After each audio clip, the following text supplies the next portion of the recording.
Welcome back. ગ્રામ પંચાયતની ચૂંટણીનો જંગ બરાબર જામ્યો છે. રાજકોટ સ્થિત ધોરાજીની હળમતિયા ગ્રામ પંચાયત સમરસ થઈ છે.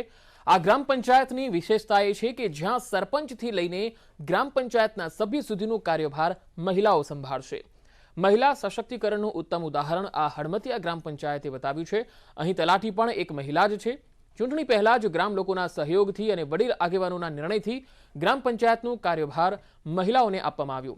નવનિયુક્ત હોદ્દેદારોમાં સરપંચ તરીકે તેજલબેન ચાવડા અને ઉપસરપંચ તરીકે કમળાબેન ડાંગરની વરણી કરવામાં આવી.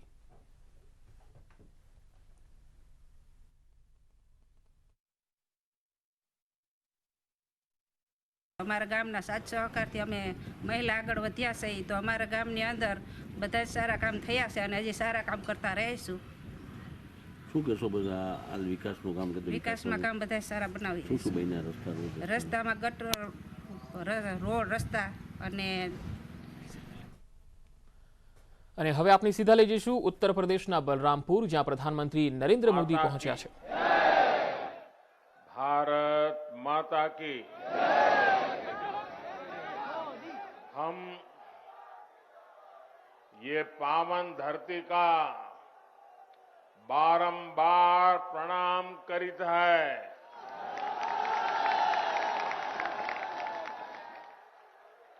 आज हमें आदि शक्ति मां पाटेश्वरी की पावन धरती और छोटी काशी के नाम से विख्यात बलरामपुर की धरती पर फिर आवे के मौका मिला. आपसे हमें खूब आशीर्वाद मिला है.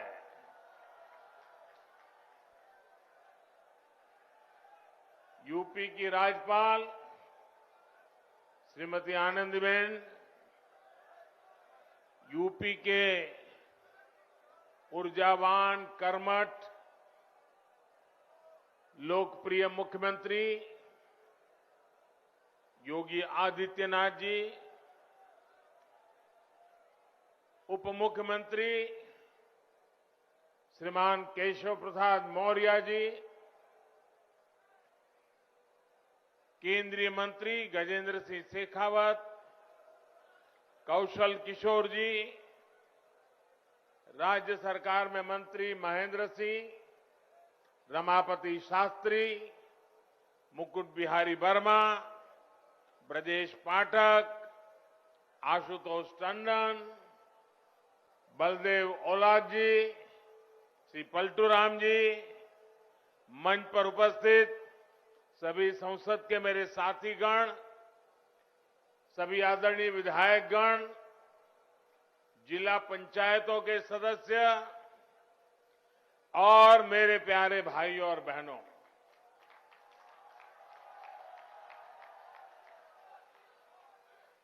क्रांतिकारियों की इस धरती ने देश के स्वतंत्रता संग्राम में अपना अमूल्य योगदान दिया है. राजा देवी बख्श सिंह, राजा कृष्ण दत्तराम और पृथ्वीपाल सिंह जैसे पराक्रमियों ने अंग्रेजी शासन से लोहा लेने में कोई कसर बाकी नहीं छोड़ी थी. अयोध्या में बन रहे प्रभु श्री राम के भव्य मंदिर की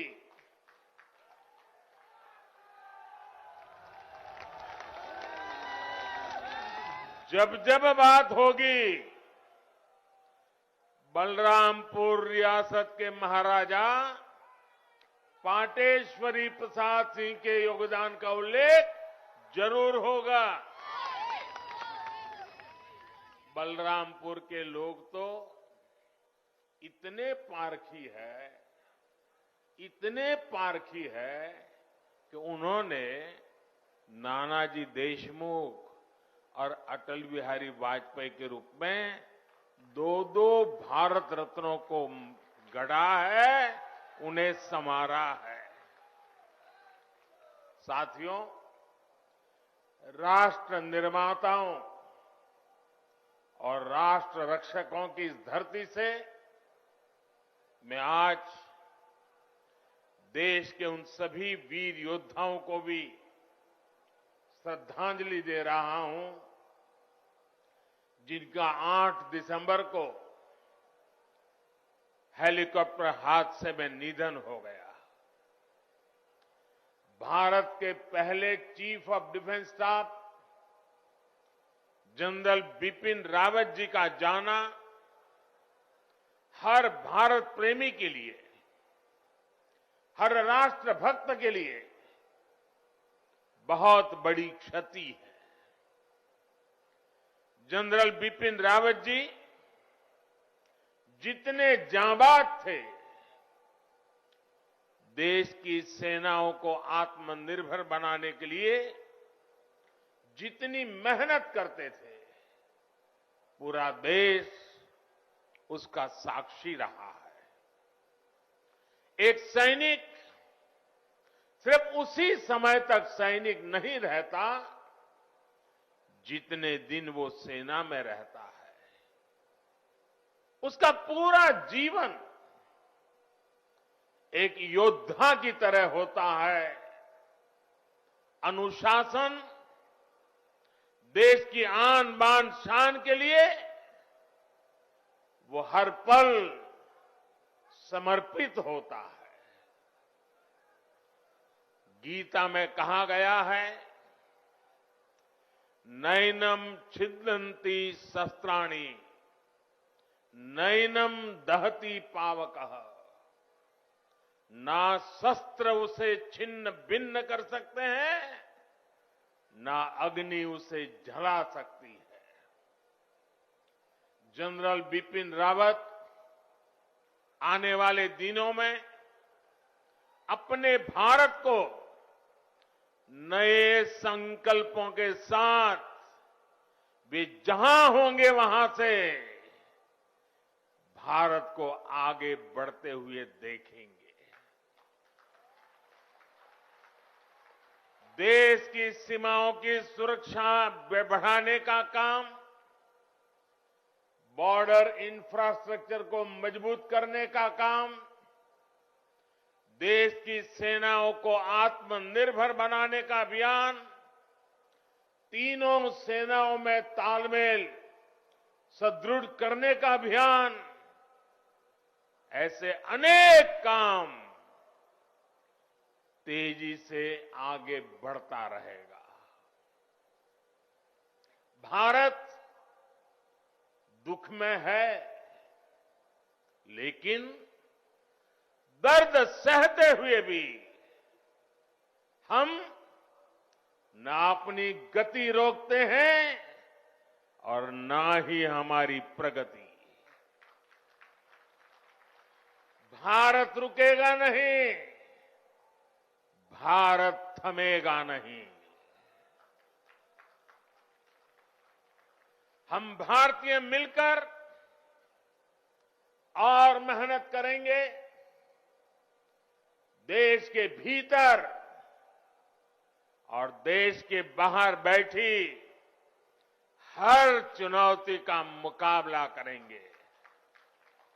भारत को और शक्तिशाली और समृद्ध बनाएंगे। साथियों, यूपी के सपूत देवरिया के रहने वाले ग्रुप कैप्टन वरुण सिंह जी का जीवन बचाने के लिए डॉक्टर जी जान से लगे हुए हैं। मैं मां पाटेश्वरी से उनके जीवन की रक्षा की प्रार्थना करता हूं। देश आज वरुण सिंह जी के परिवार के साथ है। जिन वीरों को हमने खोया है, उनके परिवारों के साथ है। भाइयों और बहनों, राष्ट्र प्रथम की भावना को सर्वोपरि रखते हुए देश आज हर वो काम कर रहा है जो 21वीं सदी में हमें नई ऊंचाई पर ले जाए। देश के विकास के लिए ये भी बहुत जरूरी है कि पानी की कमी कभी बाधा न बने। इसलिए देश की नदियों के जल के सदुपयोग हो, किसानों के खेत तक पर्याप्त पानी पहुंचे, ये सरकार की सर्वोच्च प्राथमिकताओं में से एक है। सरयू नहर राष्ट्रीय परियोजना का पूरा होना इस बात का सबूत है कि जब सोच ईमानदार होती है तो काम भी दमदार होता है।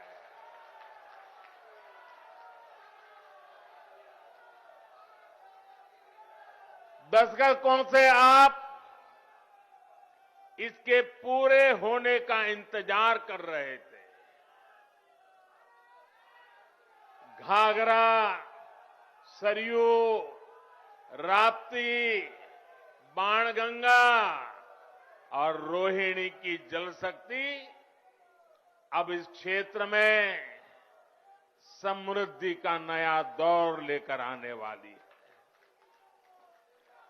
बलरामपुर के साथ साथ बहराइच, गोंडा, श्रावस्ती, सिद्धार्थनगर, बस्ती, गोरखपुर, महाराजगंज और कुशीनगर के सभी साथियों को, लाखों मेरे किसान भाइयों बहनों को आज हृदय से बहुत बहुत बधाई देता।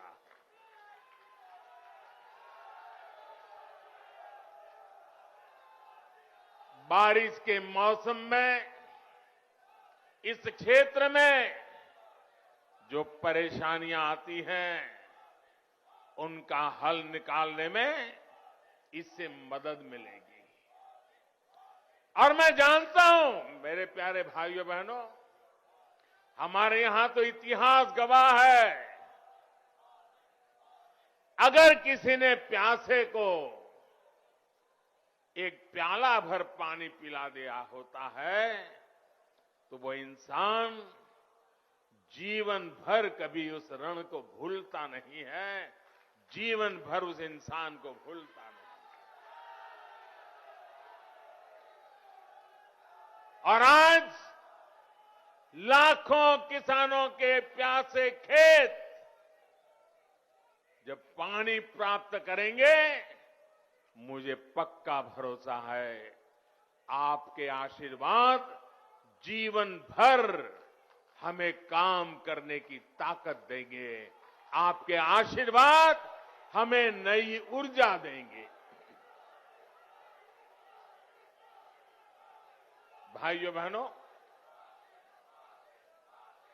आज मैं ये भी कहना चाहूंगा, विशेष रूप से वो किसान जिनके पास 2 हेक्टेयर से कम भूमि है, उनके लिए सिंचाई की ये व्यवस्था जीवन बदलने वाली होती है। जैसे कोई व्यक्ति मृत्युशैया पर पड़ा हो, उसको ब्लड की जरूरत हो, लहू की जरूरत हो, रक्त की आवश्यकता हो, और जैसे ही डॉक्टर रक्त ला करके उसको चढ़ाएं और उसकी जीवन बच जाता है, इस पूरे क्षेत्र के खेतों को ऐसी ही नई जिंदगी मिलने वाली है। साथियों, बलरामपुर की मसूर दाल का स्वाद तो बीते सालों में देश भर में फैला ही है। अब पारंपरिक फसलों के साथ साथ इन क्षेत्रों के किसान अधिक दाम देने वाली, अधिक आय देने वाली दूसरी फसलों की खेती भी व्यापक रूप से कर पाएंगे। साथियों, सार्वजनिक जीवन में मुझे एक लंबे समय से काम करने का सौभाग्य मिला है। मैंने पहले की कितनी ही सरकारें देखी है, उनका कामकाज भी देखा है। इस लंबे कालखंड में जो मुझे सबसे अधिक अखरा, जिससे मुझे सबसे ज्यादा पीड़ा हुई है, वो है देश के धन, देश के समय और देश के संसाधनों का दुरुपयोग, उसका अपमान। सरकारी पैसे हैं तो मुझे क्या, मेरा क्या, ये तो सरकारी है। ये सोच देश के संतुलित और संपूर्ण विकास में सबसे बड़ी रुकावट बन गई है। इसी सोच ने सरयू नहर परियोजना को लटकाया भी भटकाया भी। आज से करीब 50 साल पहले इस पर काम शुरू हुआ था। आप सोचिए 50 साल के बाद आज इसका काम पूरा हो रहा है। जब इस परियोजना पर काम शुरू हुआ था, ये सिर्फ यहां के नागरिक नहीं, देश के नागरिक भी इस बात को समझे, हिंदुस्तान का हर नागरिक समझे, हिंदुस्तान का मेरा नौजवान समझे, जो अपने उज्जवल भविष्य की कामना करता है, वो मेरा देश का हर नौजवान समझे। साथियों, जब इस परियोजना पर काम शुरू हुआ था तो इसकी लागत 100 करोड़ रुपए से भी कम थी। जरा आप बोलेंगे कितनी लागत थी उस समय जब शुरू होना था तब? कितनी थी? कितनी थी? 100 करोड़। और आज कहां पहुंचा मालूम है? आज ये लगभग 10,000 करोड़ रुपए खर्च करने के बाद पूरी हुई है। 10,000 करोड़ कितना? कितना? पहले होना था 100 करोड़ में, आज हुआ 10,000 करोड़ में। ये पैसा किसका था भाइयों? ये पैसा किसका था? ये धन किसका था? आपका था कि नहीं था? इसके मालिक आप थे कि नहीं थे? आपके मेहनत का एक एक रुपया सही समय पर सही काम के लिए उपयोग होना चाहिए था कि नहीं होना चाहिए था? जिन्होंने नहीं किया वे आपके गुनहगार है कि नहीं है? आपके गुनहगार है कि नहीं है? ऐसे लोगों को आप सजा देंगे कि नहीं देंगे? पक्का देंगे? मेरे प्यारे भाइयों बहनों, पहले की सरकारों की लापरवाही की 100 गुना ज्यादा कीमत इस देश को चुकानी पड़ी है। हमारे इस क्षेत्र के लाखों किसानों को भी अगर सिंचाई का यही पानी अगर 20 साल 30 साल पहले मिला होता, आप कल्पना कर सकते थे? अगर मेरे किसान के पास पानी होता, पिछले 25-30 साल में पानी उसके पास पहुंचा होता, तो वो सोना पैदा करता कि नहीं करता? देश का खजाना भर देता कि नहीं भर देता? अपने बच्चों की शिक्षा दीक्षा अच्छी कर पाता कि नहीं कर पाता? भाइयों बहनों, दशकों से इस देरी की वजह से मेरे यहां के किसान भाइयों बहनों का भी अरबों खरबों रुपयों का नुकसान हुआ है। वैसे साथियों, जब मैं आज दिल्ली से चला तो सुबह से मैं इंतजार कर रहा था कि कब कोई आएगा, कहेगा कि मोदी जी, इस योजना का फीता तो हमने काटा था, ये योजना तो हमने शुरू की थी।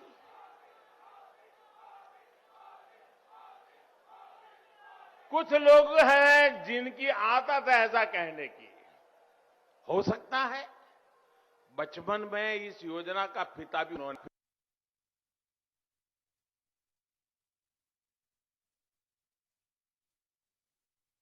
प्राथमिकता फीता काटना है। हम लोगों की प्राथमिकता योजनाओं को समय पर पूरा करना है।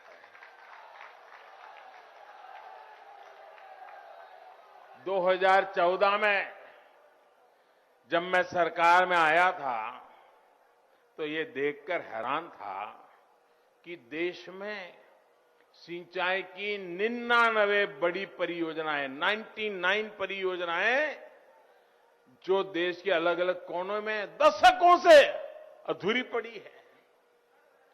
हमने देखा कि सरयू नहर परियोजना में कितनी ही जगहों पर नहरें आपस में जुड़ी ही नहीं थी, पानी आखिरी छोर तक पहुंचाने की व्यवस्था ही नहीं थी। सरयू नहर परियोजना में जितना काम 5 दशक में हो पाया था, उससे ज्यादा काम हमने 5 साल से पहले करके दिखाया है। साथियों, यही तो डबल इंजन की सरकार है।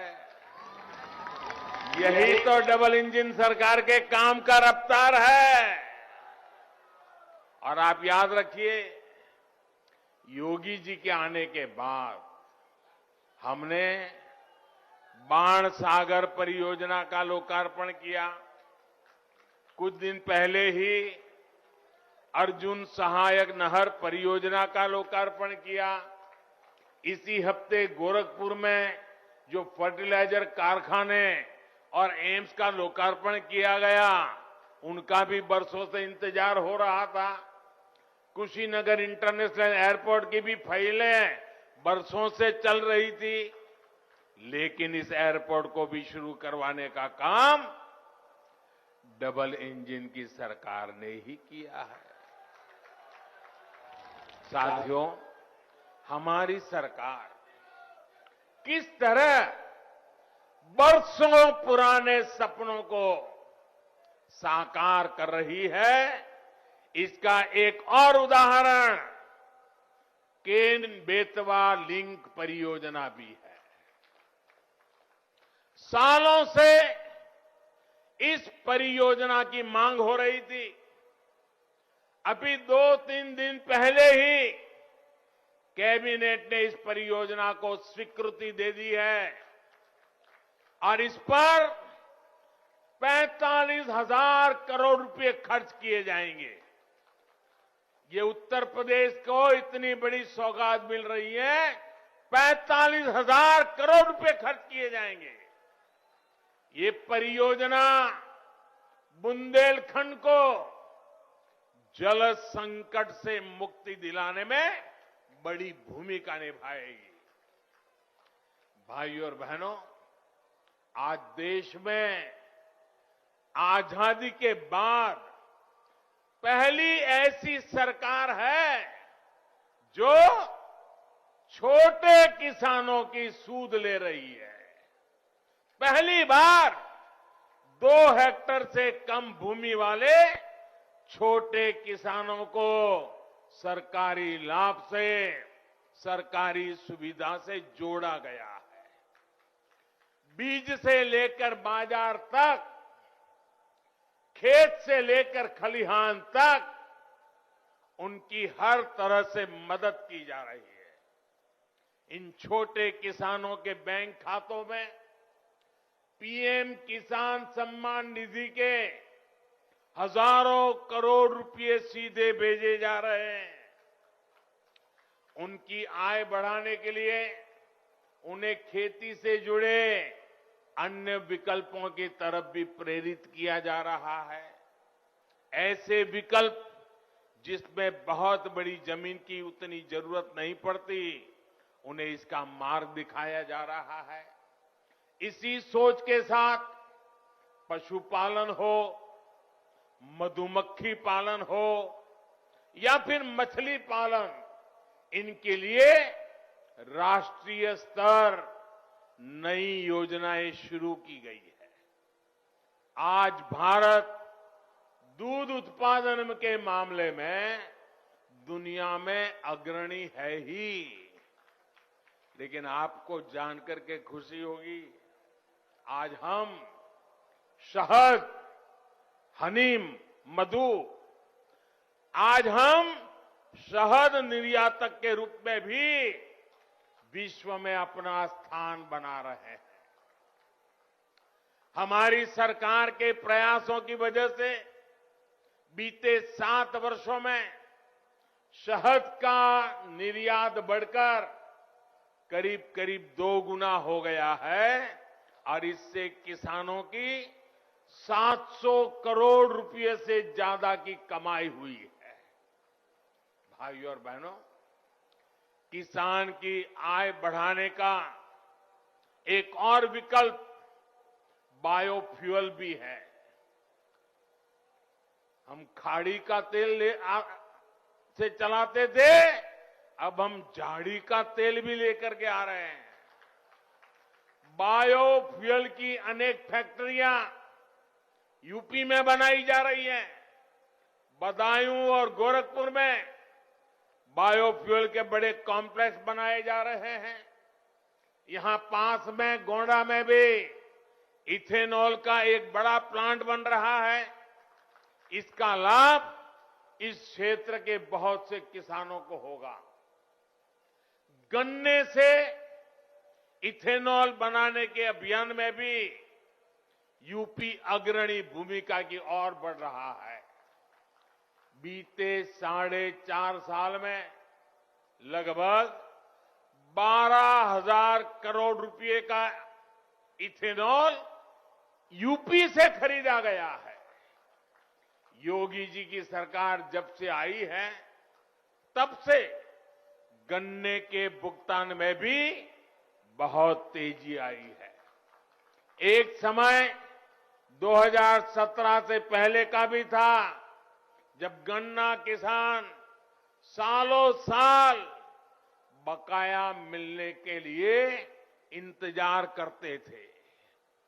पिछली सरकारों के दौरान जहां 20 से अधिक चीनी मिलों में ताला लग गया, वहीं योगी जी की सरकार ने इतनी ही चीनी मिलों का विस्तार और आधुनिकीकरण किया है।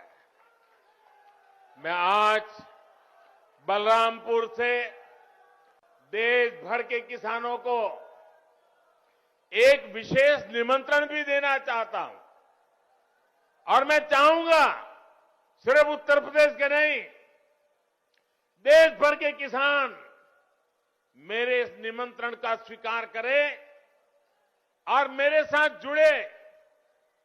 मेरा निमंत्रण किस बात का है? इसी महीने 5 दिन के बाद 16 तारीख को, 16 दिसंबर को सरकार प्राकृतिक खेती पर, नेचुरल फार्मिंग पर एक बहुत बड़ा आयोजन करने जा रही है। हमारे एक पद्म पुरस्कार विजेता सुभाष जी करके हैं महाराष्ट्र के, उन्होंने जीरो बजट खेती का एक विचार विकसित किया है। ये वो प्राकृतिक खेती वाला विषय है। इससे हमारी धरती मां भी बचती है, हमारा पानी भी बचता है और फसल भी अच्छी और पहले से ज्यादा होती है। मेरा आप सभी किसान साथियों को, देश भर के किसान साथियों को आग्रह है कि आप 16 दिसंबर को टीवी के माध्यम से या कृषि विज्ञान केंद्र के माध्यम से जरूर इस कार्यक्रम में जुड़िए। आप हमारी बात को समझेंगे, मुझे पक्का विश्वास है आप उसको अपने खेत में लागू करेंगे। यह आपको बहुत लाभकारी होने वाला है। साथियों, आपकी हर जरूरत को ध्यान में रखते हुए आपका जीवन आसान बनाने के लिए हम दिन रात मेहनत कर रहे हैं। इसकी छाप आपको प्रधानमंत्री आवास योजना के तहत बन रहे गरीब के पक्के घर में भी दिखेगी। पीएम आवास के तहत मिल रहे घरों में इज्जत घर यानी शौचालय है, उज्ज्वला की गैस है, सौभाग्य योजना का बिजली कनेक्शन है, उजाला का एलईडी बल्ब है, हर घर जल योजना के तहत मिल रहा पानी का कनेक्शन है। और मुझे तो खुशी तब होती है क्योंकि मैं इस क्षेत्र में कभी दौरा कर चुका हूं, मुझे मालूम है जब यहां मेरे थारू जनजाति के भाई बहनों को भी इन योजनाओं का लाभ मिल रहा है तो भी हमें खुशी भी ज्यादा होती है और हमें आशीर्वाद भी ज्यादा मिलता है। साथियों, हमारे यहां सदियों से एक तौर तरीका चला आ रहा है कि घर होगा। मेरी माताएं बहनें मेरी बात जरूर समझें और मेरे पुरुष भाई भी अपने घर में बताएं। हमारे यहां एक मान्यता चली, परंपरा चली, व्यवस्था चली। वो क्या? घर होगा तो पुरुष के नाम, दुकान होगी तो पुरुष के नाम, गाड़ी होगी तो पुरुष के नाम, खेत होगा तो पुरुष के नाम। महिलाओं के नाम पर कुछ भी नहीं। कुछ होता है क्या महिलाओं के नाम पर? नहीं होता है ना। मैं आपकी पीड़ाएं जानता हूं बराबर माताएं बहनें, और इसलिए हमने क्या किया, मुझे खुशी है हमने क्या किया, पीएम आवास योजना के तहत जो घर बन रहे हैं ना, ज्यादातर घरों का मालिकाना हक हमने हमारी माताओं, बहनों, बेटियों को दे दिया है। इस वजह से देश में ऐसी बहनों की संख्या में बहुत अधिक वृद्धि हुई है जिनके अपने नाम पर कम से कम एक प्रॉपर्टी तो है। डबल इंजन की सरकार के प्रयासों से यूपी के 30 लाख से अधिक गरीब परिवारों को पक्का घर मिल चुका है। आने वाले दिनों में और भी ज्यादा नए घर बनाने के लिए अभी हमारी सरकार ने 2 लाख करोड़ रुपए से अधिक का प्रावधान किया है। यानी जिनको अभी तक पक्के घर नहीं मिले उन्हें आने वाले समय में भी जरूर मिलेंगे। साथियों, जब सरकार संवेदनशील हो, गरीबों की सुनती हो, उनका दुख दर्द समझती हो तो फर्क आता ही है। आता है कि नहीं आता है? फर्क आता है कि नहीं आता है? फर्क आता है कि नहीं आता है? अभी देश 100 साल में आई सबसे बड़ी महामारी से लड़ रहा है। कोरोना आने के बाद हर कोई यही सोच रहा था कि क्या होगा, कैसे होगा। हर किसी ने कम अधिक मात्रा में कोरोना की वजह से कष्ट सहा, लेकिन साथियों, इस कोरोना काल में हमने पूरी ईमानदारी से प्रयास किया है कि कोई गरीब भूखा न सोए। और अभी इसलिए पीएम गरीब कल्याण अन्न योजना के तहत मिल रहे मुफ्त राशन के अभियान को होली से आगे तक बढ़ा दिया गया है। गरीबों को मुफ्त राशन पर सरकार 2,60,000 करोड़ रुपए, उससे भी ज्यादा खर्च कर रही है। भाइयों और बहनों, पहले जो सरकार में थे, आप जानते हैं ना, अच्छी तरह जानते हैं ना, पहले जो सरकार में थे वो माफिया को संरक्षण देते थे। आज योगी जी की सरकार माफिया की सफाई में जुटी है।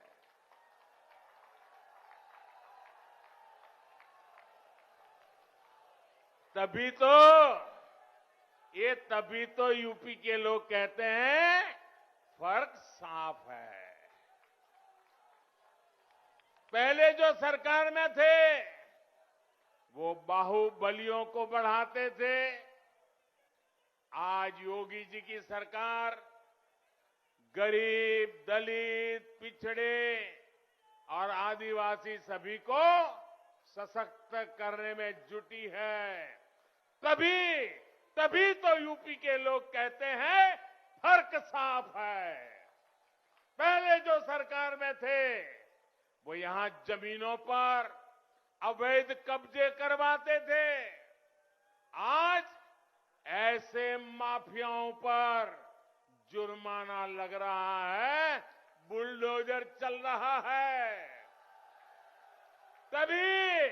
तभी तो यूपी के लोग कहते हैं फर्क साफ है। पहले यूपी की बेटियां घर से निकलने से 100 बार सोचने के लिए मजबूर थी। आज अपराधी गलत काम से पहले 100 बार सोचता है। तभी तो यूपी के लोग कहते हैं फर्क साफ है। पहले बेटियां घर में दुबक कर रहने को मजबूर थी, अब यूपी के अपराधी जेल में दुबकते हैं। तभी तो कहते हैं फर्क साफ है। साथियों, आज मैं एक और योजना के बारे में जरूर बताना चाहता हूं, जो यूपी के लोगों की बहुत मदद करने वाली है। और ये योजना है स्वामित्व योजना। स्वामित्व योजना के तहत आज गांवों में प्रॉपर्टी की मैपिंग कराकर घरों के, खेतों के मालिकाना हक के कागज लोगों को दिए जा रहे हैं। ये अभियान कुछ ही समय में यूपी के हर गांव तक पहुंचने वाला है। इससे आपको अवैध कब्जे के डर से मुक्ति मिलेगी और बैंकों से मदद लेना भी आपके लिए आसान हो जाएगा। अब गांव के युवाओं को बैंक से अपने काम के लिए पैसा जुटाने में दिक्कत भी नहीं आएगी। साथियों, हम सभी को मिलकर उत्तर प्रदेश को नई ऊंचाई पर ले जाना है। उत्तर प्रदेश की नई पहचान देनी है। उत्तर प्रदेश को दशकों पीछे धकेलने वाले लोगों से आपको निरंतर सतर्क रहना है। भाइयों बहनों, एक बार फिर से आप सभी को सरयू नहर परियोजना के लिए बहुत बहुत बधाई देता हूं। मेरे साथ दोनों हाथ ऊपर करके पूरी ताकत से बोलिए, भारत माता की, भारत माता की, भारत माता की। बहुत बहुत धन्यवाद।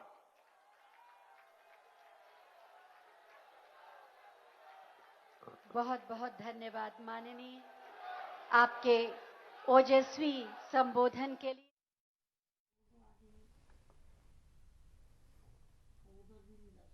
પીએમ મોદી આજે યુપીના બલરામપુરના પ્રવાસે છે, ત્યારે તેમણે અનેક ઉદ્ઘાટન કર્યા છે। સરયુ નહેર નેશનલ પ્રોજેક્ટનું પણ તેમણે ઉદ્ઘાટન કર્યું છે। દેશમાં પ્રોપર્ટી ધારક મહિલાઓની સંખ્યામાં વધારો થયો છે તેવું પણ તેમણે જણાવ્યું હતું। 14 લાખ હેક્ટરથી વધુનું સિંચાઈનો લાભ મળશે। 14 લાખ હેક્ટરથી વધારે વિસ્તારને સિંચાઈનો પણ લાભ આપવામાં આવશે। જ્યારે સરકાર ગરીબોનું સાંભળે છે ત્યારે ફેર પડે જ છે તે પણ કહ્યું હતું। સમગ્ર જનતાને સાથે રાખીને ચાલવાનું પણ તેમણે વાત કરી હતી। 6200થી વધુ ગામોના 29 લાખ ખેડૂતોને સિંચાઈનો લાભ મળશે। સરયુ નહેર નેશનલ પ્રોજેક્ટનું આજે તેમણે ઉદ્ઘાટન કર્યું છે। 14 લાખ હેક્ટરથી વધુને સિંચાઈનો પણ લાભ મળવાનો છે। જ્યારે 5 નદીઓને સાથે જોડવાનું પણ તેમણે કામ કર્યું હતું। પીએમ આવાસ યોજનાના ઘરોની માલિકી મહિલાઓને આપવામાં આવશે।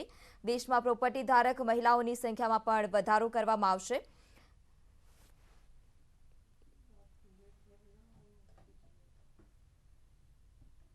બુલેટિનમાં